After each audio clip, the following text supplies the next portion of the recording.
দর্শক, আমরা এই মুহূর্তে অবস্থান করতেছি আলাদিপুর ইউনিয়নের বিমলপুর গ্রামের একজন কৃষকের তরমুজের বাগানে। বাঁশের জাংলি দিয়ে তরমুজ লাগানো হয়েছে। কৃষি অফিসের পরামর্শক্রমে কৃষি অফিসারের সহায়তায় এই বিমলপুর গ্রামের আব্দুল হামিদ নামক একজন কৃষক 20 শতক জায়গার উপর এই তরমুজ চাষটি করেছেন। এখানে এ পর্যন্ত তিনি প্রায় 650 তরমুজ প্যাকেট করেছেন, মানে নেট জাতীয় জালে তরমুজগুলি প্যাকেট করা হয়েছে। আশা করা হচ্ছে আজকে তার তরমুজ লাগানোর আজকে তার 58তম দিন আশা করা যাচ্ছে, আর 15 থেকে 20 দিন পরেই তিনি তরমুজের প্রথম চালানটা বিক্রি করতে পারবেন। পরপর তিন থেকে 4টি চালানে তরমুজটা কেটে বিক্রি করা যাবে। মনে করা হচ্ছে, কৃষক আব্দুল হামিদ বলছেন যে এই তরমুজ প্রথমত তিনি চাষ করতে চাননি, কিন্তু কৃষি অফিসের পরামর্শক্রমে তিনি তরমুজটি চাষ করেছেন। মনে করছেন যে এখানে আসলে লাভবান হওয়া যাবে।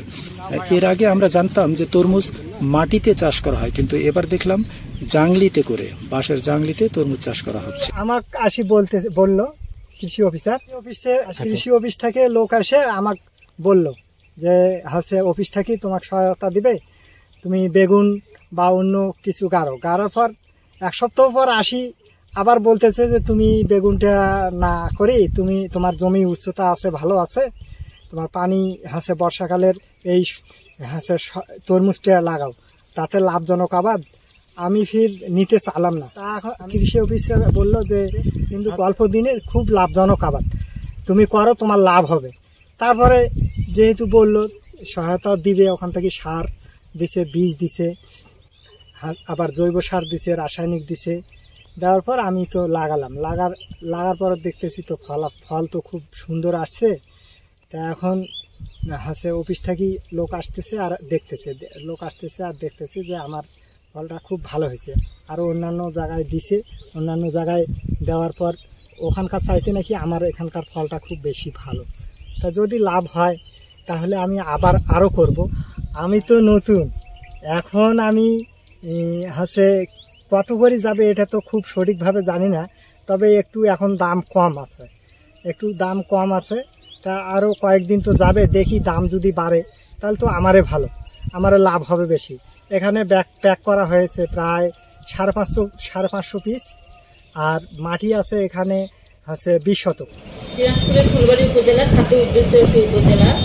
এই উপজেলায় দিনাজপুর অঞ্চলে টেকসই কৃষি উন্নয়ন প্রকল্পের আওতাধীন নতুন ফসল হিসাবে মাচায় তরমুজ চাষ প্রযুক্তির ব্যাপক প্রসার ঘটেছে।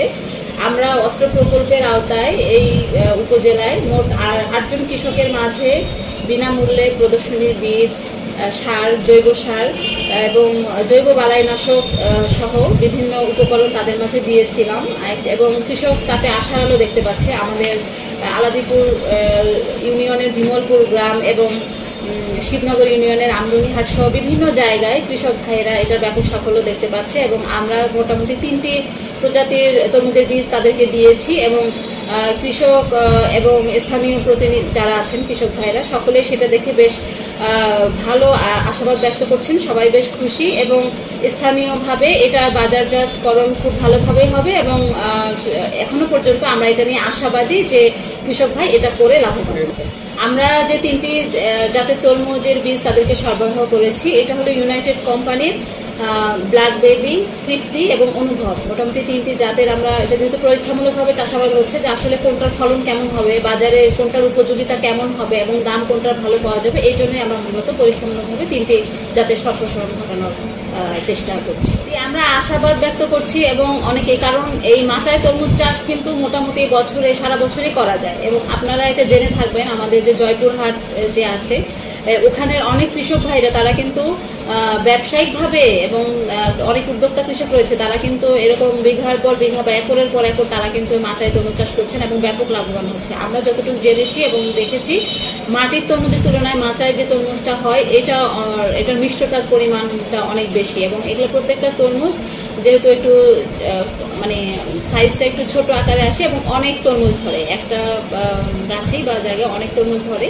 এবং আমরা আশা করছি যে কৃষকের যে 20 শতক জায়গা আছে তার এই পর্যন্ত সরকারি সহায়তা এবং তার সহায়তা মিলে 36,000 টাকা ইনভেস্টমেন্ট, 35 থেকে 36,000, এবং সে প্রায় 1 লাখ টাকার মতো প্রাথমিকভাবে বিক্রি করবে বলে এটা আমরা আশা করি।